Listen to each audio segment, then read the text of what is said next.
Hello everyone. I will be presenting the analysis of Noli Tangere using the Marxist approach by Dominic Flores. Introduction. Jose Rizal was a Filipino nationalist and polymath during the tail end of the Spanish colonial period of the Philippines. He is considered the national hero of the Philippines. An ophthalmologist by profession, Rizal became a writer and a key member of the Filipino propaganda movement, which advocated political reforms for the colony under Spain. He was executed by the Spanish colonial government for the crime of rebellion after the Philippine Revolution, inspired in part by his writings, broke out. Though he was not actively involved in its planning or conduct, he ultimately approved of its goals, which eventually led to Philippine independence. He is widely considered one of the greatest heroes of the Philippines and has been recommended to be so honored by an officially empaneled National Heroes Committee. However, no law, executive order or proclamation has been enacted or issued officially proclaiming any Filipino historical figure as a national hero. He was the author of the novels El Filibusterismo and Noli Tangere. Noli Tangere, Latin for touch me not, with an acute accent added on the final word in accordance with Spanish orthography, is an 1887 novel by Jose Rizal during the colonization of the Philippines by the Spanish Empire.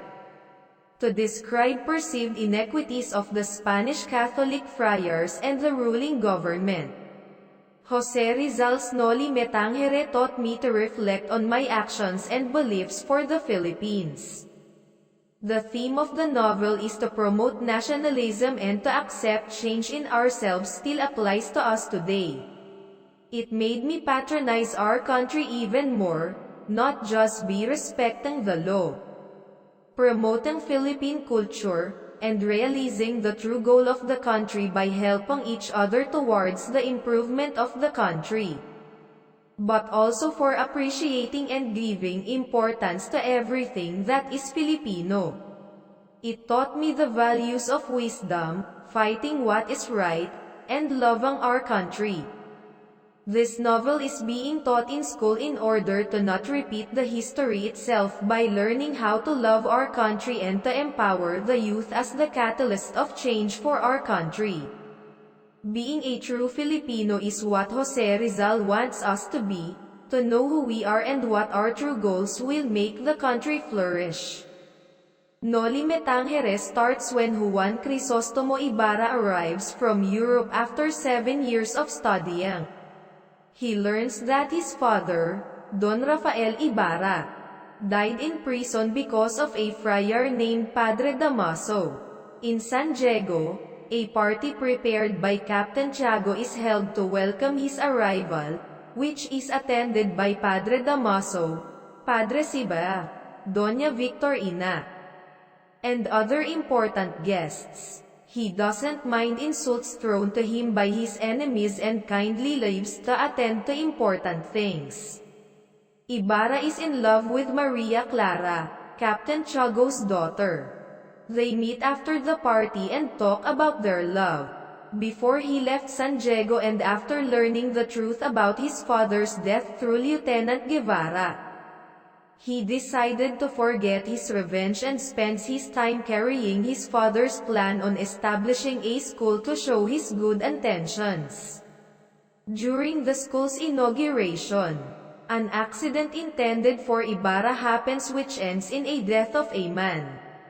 If it were not for a warning given by Elias, a strange man, Ibarra is dead by now. The occasion continues as if nothing happened.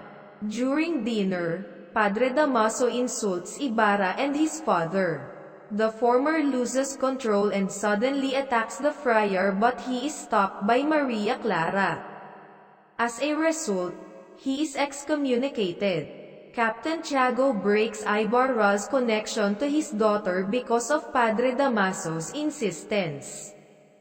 The friar wants Maria Clara to be married to a Spaniard named Alfonso Linares. Later, Ibarra is able to lift the excommunication through the help of the Captain General. However, an uprising happens and this is blamed on him, resulting to his imprisonment in Manila. Meanwhile, a party is being held in Captain Tiago's house to celebrate the engagement of Linares to Maria Clara. That evening, Ibarra escapes with the help of Elias. He goes to Maria Clara and reproaches her for her betrayal. Maria Clara explains everything. Ibarra's letter which he sent to her before his departure for Europe was taken from her by Padre Salvi in exchange for 2 letters written by her mother to Padre Damaso about an unborn child. And that child was Maria Clara herself. Therefore, she is the daughter of Padre Damaso. Ibarra leaves Maria Clara and boards a boat with Elias to flee the place. Unknown to the civil guards, Ibarra is concealed inside the boat underneath a grass piled in the banca. They aim for the wrong man, Elias, who jumps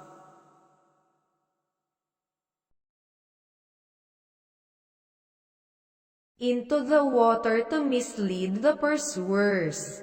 Elias arrives at a forest wounded and dying. Into the water to mislead the pursuers. Elias arrives at a forest wounded and dying.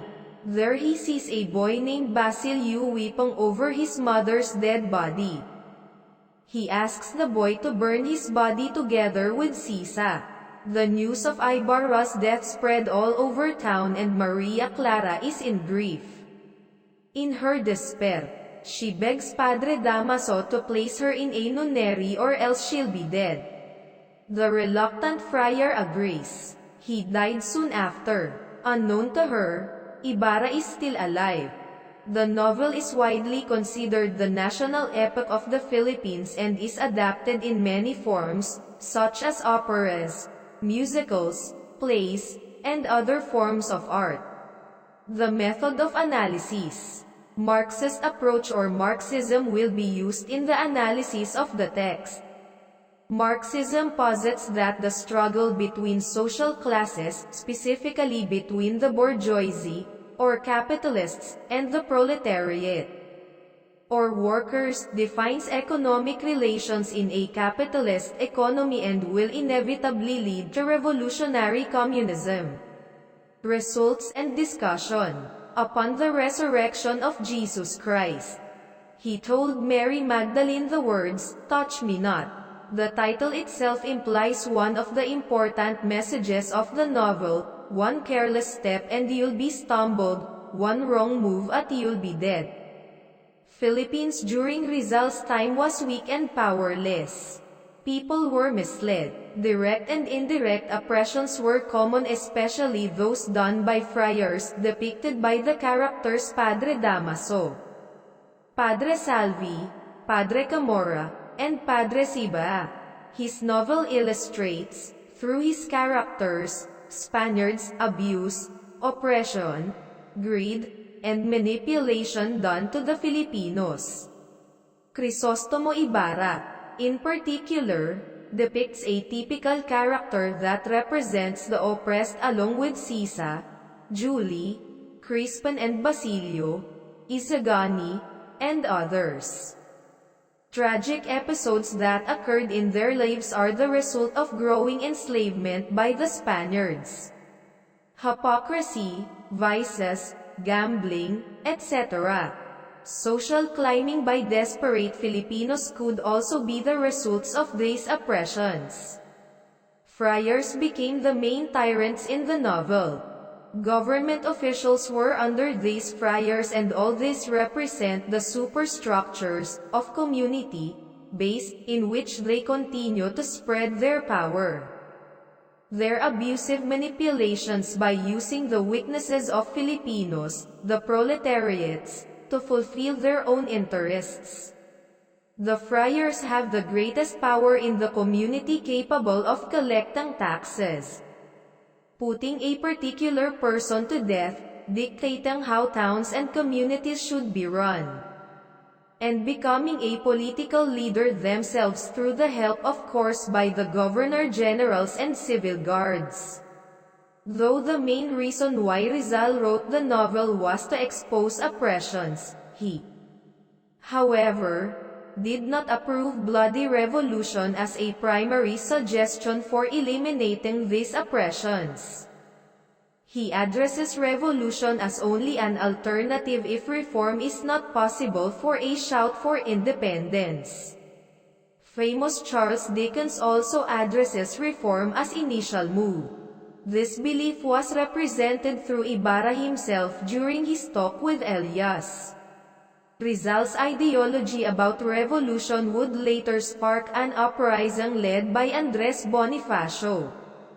Though Rizal never approved the idea of a revolt as a primary action to independence, it was shown in Ibarra's character that he might do the same if the need arises. Rizal still believed through Ibarra that the Spaniards would reconsider their actions and treat Filipinos fairly, and if Spain wouldn't do so, he called for revolt as an outright solution. Noli me tangere was just the beginning of Rizal's exposition and call for reform in the Spanish rule. El filibusterismo, his next, would show how an untimely revolution could be dangerous. Noli's Ibarra was still somewhat confused of how he'll be able to tolerate the tyranny shown by the Spaniards, especially the friars. He changed a lot in Philly, and in a Marxist point of view. The change is typical to those who were oppressed by capitalists and authorities who have no other thought but to gain more power and dominion all over the land it colonized. Conclusion. Noli me tangere is a novel that was an advisory for the Filipinos to fight against the colonizers and today's reminder of our history. The characters and the events in the story resemble our life, culture, and beliefs of Filipino people. This literary piece will mark in our hearts the values that the novel tells us to be a good role model that will benefit our country. Reading this literary piece will make us realize the true meaning of nationalism and be a catalyst for change. The novel depicted real-life events during the Spanish colonization in the Philippines. Like the friars, command decisions were more powerful than the governor-general's decisions, social issues, injustice, and the Philippines as a backward country. The conflicts in the novel exist until today's generation, that it affects our society and the country that needs to learn and read Noli me tangere. The conflicts that were dominant in the novel, like corruption, injustice, poverty, and abuse, remain the same problem up to this day. Merry Christmas, goodbye.